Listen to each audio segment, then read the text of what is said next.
Banksy is an English-based street artist who made himself a name in the art world, even though his true identity remains unconfirmed to this day. His art would appear overnight, combining dark humor with his signature stenciling technique, creating a strong mystique surrounding his work and his unknown identity.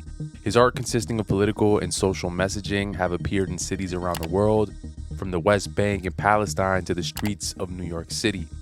He stirred a lot of controversy over the years and has impacted culture with each piece, all while remaining completely anonymous, which begs the question, who is Banksy and how has he become one of the most infamous street artists of his time? Banksy initially rose to prominence in the early 90s after he began spray painting his stencil designs in and around Bristol, England. He started out doing graffiti when he was just 14 years old. He was the typical artist archetype as he struggled in school, eventually got expelled, and even did some jail time for a petty crime. He got started doing graffiti as it became a way for him to feel better, and it gave him a voice. At the time, Bristol had a thriving graffiti scene. He admitted that his graffiti skills weren't the greatest, hence why he started using stencils. He was a part of a graffiti crew known as DBZ, short for the Dry Bread Z Crew, along with two other artists, Kato and Tess. He was inspired by other local artists, all part of the Bristol underground scene, such as Nick Walker, Inky, and Robert Del Naja, also known as 3D, who was a member of the English trip-hop collective Massive Attack. Around this time is when he met Bristol photographer Steve Lazarides, who started selling Banksy's work and eventually became his agent. Around the year 2000 is when Banksy developed his signature stenciling style, as he realized how quickly he could create. Considering the fact that graffiti is illegal in most parts of the world, it allowed him to get in and get out discreetly. Urban legend claims that the artist adapted to stenciling while hiding from police under a garbage truck. While under the truck, he noticed a stenciled serial number on the chassis of the vehicle, giving him the idea. The Mild West, painted in 1999, marked his first widely recognized wall mural. Located on a former solicitor's office in Bristol, the artwork depicts a teddy bear preparing to throw a Molotov cocktail at three police officers. This image references a previous incident that year involving Bristol's youth and the cops. Banksy's stencils typically feature humorous images, sometimes accompanied by slogans. These messages commonly express anti-war, anti-capitalist, or anti-establishment sentiments. His subjects frequently include animals like monkeys and rats, as well as figures such as police officers, soldiers, and children, all employed to convey specific messages and themes. Before achieving recognition in the United States, Banksy showcased his work in several Bristol exhibitions. His US debut, Existentialism, an exhibition of art, lies, and deviousness, took place in 2002. This exhibition offered a preview of what would become some of his most iconic stencils, including Barcode, Bomb Hugger, Love is in the Air, and Laugh Now. The following year, in 2003, Banksy held an exhibition titled Turf War, held in a London warehouse, and around this time, Banksy gave one of his rare interviews to Nigel Wrench of BBC. In the interview, Wrench asks him if his name is Robert Banks, and Banksy simply replied, "It's Robbie." You're happy? Are you happy for me to use your name? And the Independent has. Yeah. Is it Robert Banks? It's Robbie. Robbie. Okay. Robbie, what are you wanting to say? What's Turf War about? Sort of, it's a celebration of vandalism, I suppose. It's, most people think vandalism is a four-letter word, I think, but I'm kind of into it. I think it's the most efficient way of making art if you do it properly. You know, if you put a cone on top of a statue, then you make a sculpture and it didn't take you very long. And I don't know, maybe you make a lot more people look at that sculpture than never looked at it before. It's about efficiency. And yeah, turning things to your advantage with a minimum of effort, I suppose. Vandalism as art? Yeah, I think so.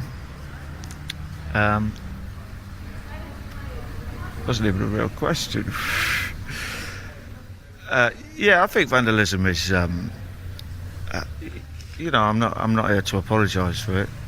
There's yeah, it's a quicker way of making your point, right? Like in the same way my mother used to cook Sunday roast every Sunday and say every Sunday it takes hours to make it and minutes to eat, and these days she eats microwave meals for one and seems a lot happier. I'm kind of taking that approach to art. Now, there's obviously much speculation about the identity of Banksy, and with so much mystique surrounding his name, many fans online have created a number of theories. One of the most popular being Robin Gunningham. In 2008, the Daily Mail put forward a theory identifying Robin Gunningham, a former public school student, as the renowned street artist Banksy. A striking similarity between Banksy's background and Gunningham's life story has been hinted at by friends and associates interviewed for investigative reports. Both men emerged from Bristol's vibrant street art scene in the early 1990s and shared similar paths through the city's subversive creative circles. Investigators even conducted geographical profiling analysis mapping known Banksy murals against addresses linked to Gunningham, which uncovered patterns suggesting either a remarkable coincidence or a compelling connection. In 1989, a photo from the Bristol Cathedral School yearbook was identified by The Sun as bearing a striking resemblance to the individual in question. The newspaper further reported that this person, Gunningham, had been involved in Bristol's underground art scene. Some skeptics argue that the Gunningham theory could be a deliberate distraction by Banksy, designed to preserve his mysterious image. Banksy frequently uses misdirection, ambiguity, and suspense in his art. Therefore, while Robin Gunningham might indeed be Banksy, he could also be the most convincing red herring in modern art. Gunningham has consistently refused to confirm or deny the widespread theory that he is Banksy, thereby preserving the intricate balance of mystery and public fascination. This deliberate silence, whether by choice or circumstance, significantly enriches the narrative. His continued refusal to deny the claims, even when directly challenged, only intensifies speculation, elevating what might otherwise be ordinary secrecy into a lasting cultural phenomenon. One of the most intriguing and persuasive theories suggests that Banksy may in fact be Robert Del Naja, the acclaimed musician and graffiti artist better known as 3D from the British band Massive Attack. The theory has gained widespread attention due to a series of striking coincidences that are hard to overlook. Massive Attack's world tours have frequently coincided with uncanny precision with the sudden appearance of new Banksy artworks in the same cities. The idea gained mainstream momentum when investigative journalist Craig Williams meticulously compared Massive Attack's tour itinerary with Banksy's mural locations, uncovering an almost perfect overlap. In April of 2003, for example, the band performed in Melbourne, and soon after, a Banksy piece appeared in the city. Similar patterns repeated across Los Angeles, New Orleans, Toronto, and several European destinations. Adding yet another layer to the mystery, Robert Del Naja makes a brief but telling appearance in Banksy's celebrated documentary, Exit Through the Gift Shop. For many fans and theorists, this moment was hard to overlook, prompting speculation that it might have been Banksy's playful way of revealing himself to the world, hidden in plain sight and secure in the knowledge that his identity would remain unconfirmed. A particularly intriguing theory suggests that Banksy may not be an individual at all, but rather a collective of artists, an idea that could explain how new works often appear nearly simultaneously in different cities, sometimes separated by thousands of miles. The theory makes sense as throughout the history of graffiti, crews typically would operate as a collective, sharing similar tastes, ideas, and interests. It also addresses the logistical aspect of Banksy's ascension, as murals have appeared on opposite sides of the globe within just a few days of each other.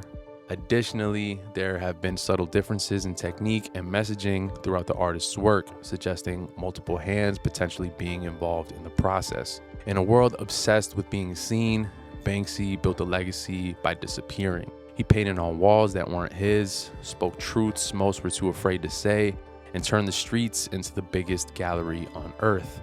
We still don't know his face, we may never know his name, but maybe that's the point, because Banksy was never just one person. He became an idea, a reminder that art can be rebellion, that creativity can exist outside the frame, and that sometimes the loudest voices don't need to be seen at all.